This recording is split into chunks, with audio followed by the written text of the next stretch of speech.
Yuk guys, langsung aja, nggak usah pakai basa-basi. Gua udah megang Samsung Galaxy S26 Ultra sekarang. Samsung mengklaim bahwa smartphone ini adalah smartphone AI yang paling capable, yang paling mumpuni. Memang ada yang menarik sih dari experience smartphone yang satu ini. Tapi setelah kita berdua pegang-pegang, kulik-kulik sebentar di experience zone ini, kita senyum-senyum dan berpikir kayaknya ada satu fakta soal hardware-nya yang harus kita sampaikan kepada kalian. Di video kali ini gue mau to the point aja. Gue mau kasih tahu 5 alasan kenapa Samsung Galaxy S26 Ultra nih mungkin menarik buat kalian untuk dibeli, dan satu alasan yang bikin mungkin kalian jadi mengurungkan niat untuk membeli S26 Ultra ini. Let's go. Alasan pertama, layar ini bukan cuman soal seberapa terang panelnya, tapi ini soal privacy display bawaan pertama di dunia. Buat lo yang sering kerja di lounge hotel kayak gini, atau di pesawat, tinggal aktifin fiturnya. Layarnya bakal otomatis ngebatasin viewing angle. Dari depan bening, tapi orang yang ngelirik-lirik dari sebelah cuman bakal ngeliat layar gelap doang. Bahkan bisa partial blackout juga, cuman buat notif doang. Keren deh. Sumpah, ini game changer. Nggak perlu lagi lo tempel tempered glass yang anti-spy yang bikin layar jadi buram permanen. Kedua, desainnya. Di atas kertas, ini adalah seri ultra tertipis. Beratnya kepangkas jadi sekitar 215 gram aja. Pas gue genggam langsung, frame aluminiumnya kerasa sedikit lebih membulat. Jadi udah nggak ada lagi cerita sudut HP nusuk di telapak tangan ketika kita pakai ngegame. Terus perhatiin deh modul kameranya. Ring tebel di sekitar lensa sekarang sudah dihilangkan. Lensa-lensanya tuh dibikin circular, rapih. Jadi lebih nyatu sama bodinya. Ini clean banget looknya. Ketiga, performa. Pakai Snapdragon 8 Elite Gen 5 for Galaxy. CPU-nya naik 19%, GPU-nya 24%, dan NPU-nya lompat drastis 39%. Ini buat ngangkat semua beban AI yang ada di device ini. Ini benchmark yang udah kami lakukan. Nah, karena bodinya makin tipis, Samsung ngerombak vapor chamber-nya menggunakan material antarmuka thermal terbaru. Gue sih sempet geber HP ini sebentar buat multitasking berat di sini, dan panasnya ini nyebar rata ya. Manajemen suhunya overall solid.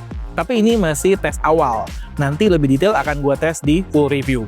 By the way, buat yang penasaran sama benchmark Exynos 2600, prosesor yang dipakai di S26 dan 26 Plus, ini udah kita coba. By the way, ini prosesor dengan proses fabrikasi 2nm pertama loh.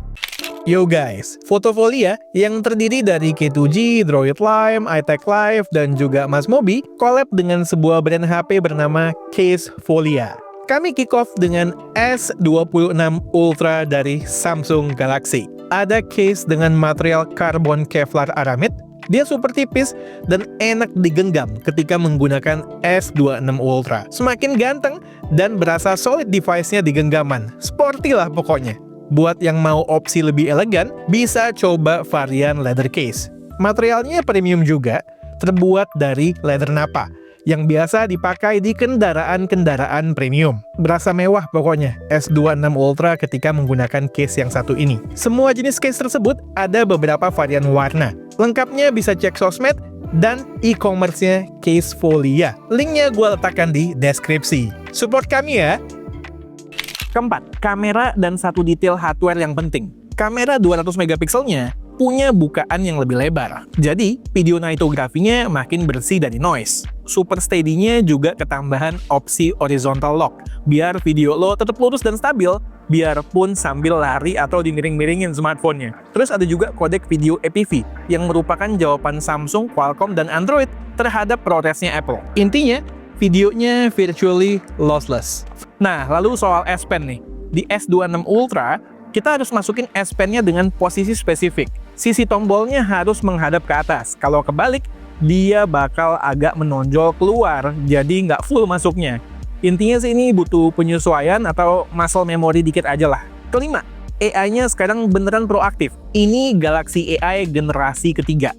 Semuanya jalan mulus di background. Kayak Now Nudge di Samsung Keyboard, AI-nya bisa paham konteks pesan yang masuk, sehingga bisa ngasih suggestion buat reply message dengan tepat, beserta app source-nya. Lalu Photo Assist sekarang bisa digunakan dengan manual prompting. Misal di sini buat ngubah atau buat ngelengkapin kue yang udah kemakan. Bisa jadi utuh lagi tuh buat kebutuhan foto. Lalu ada juga call screening yang bisa jadi PA buat jawabin telepon lo atau call yang masuk. Tapi so far belum bisa dalam bahasa Indonesia. Oke, sekarang kita masuk ke alasan kenapa lo mungkin skip HP ini. Jujur, kita harus kasih standing ovation buat Samsung. Kenapa? Karena S-Series ini adalah HP flagship Android yang paling konsisten saat ini. Iya, saking konsistennya, spek hardware intinya juga naiknya tipis-tipis banget. Samsung kayak punya prinsip, kalau jualannya masih konsisten bagus, kenapa kita harus revolusi hardware banget? Baterainya misalnya, masih sangat setia dan konsisten di 5000 mAh, walau charging speed-nya naik 60 watt. 75% bisa dicapai dalam waktu 30 menit. Kamera telefoto dan depan, formasinya masih sama-sama aja, termasuk kamera zoom 3 kali optical 10 megapiksel yang sering kami kritik.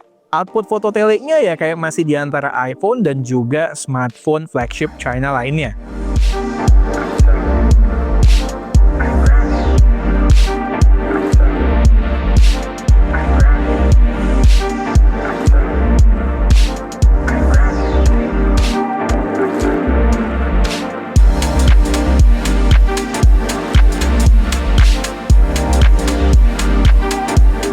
Jadi, inovasi tahun ini emang bener-bener difokusin ke software AI, privacy display, dan desain body. Secara hardware mentah, di luar chipset, mereka milih buat main aman dan jalan di tempat.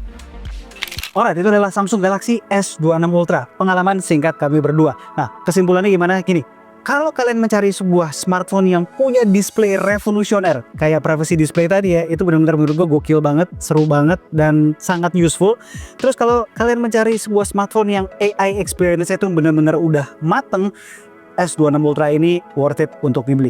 Tapi kalau lo emang nyari lonjakan hardware yang gila-gilaan dari S24 atau S25 Ultra, ya memang belum ada di sini. So, gimana menurut kalian? Drop komen di bawah. Gue sama Satis mau lanjut, experience lebih lanjut lagi. S26 Ultra, S26, dan S26 Plus beserta beberapa IoT lainnya.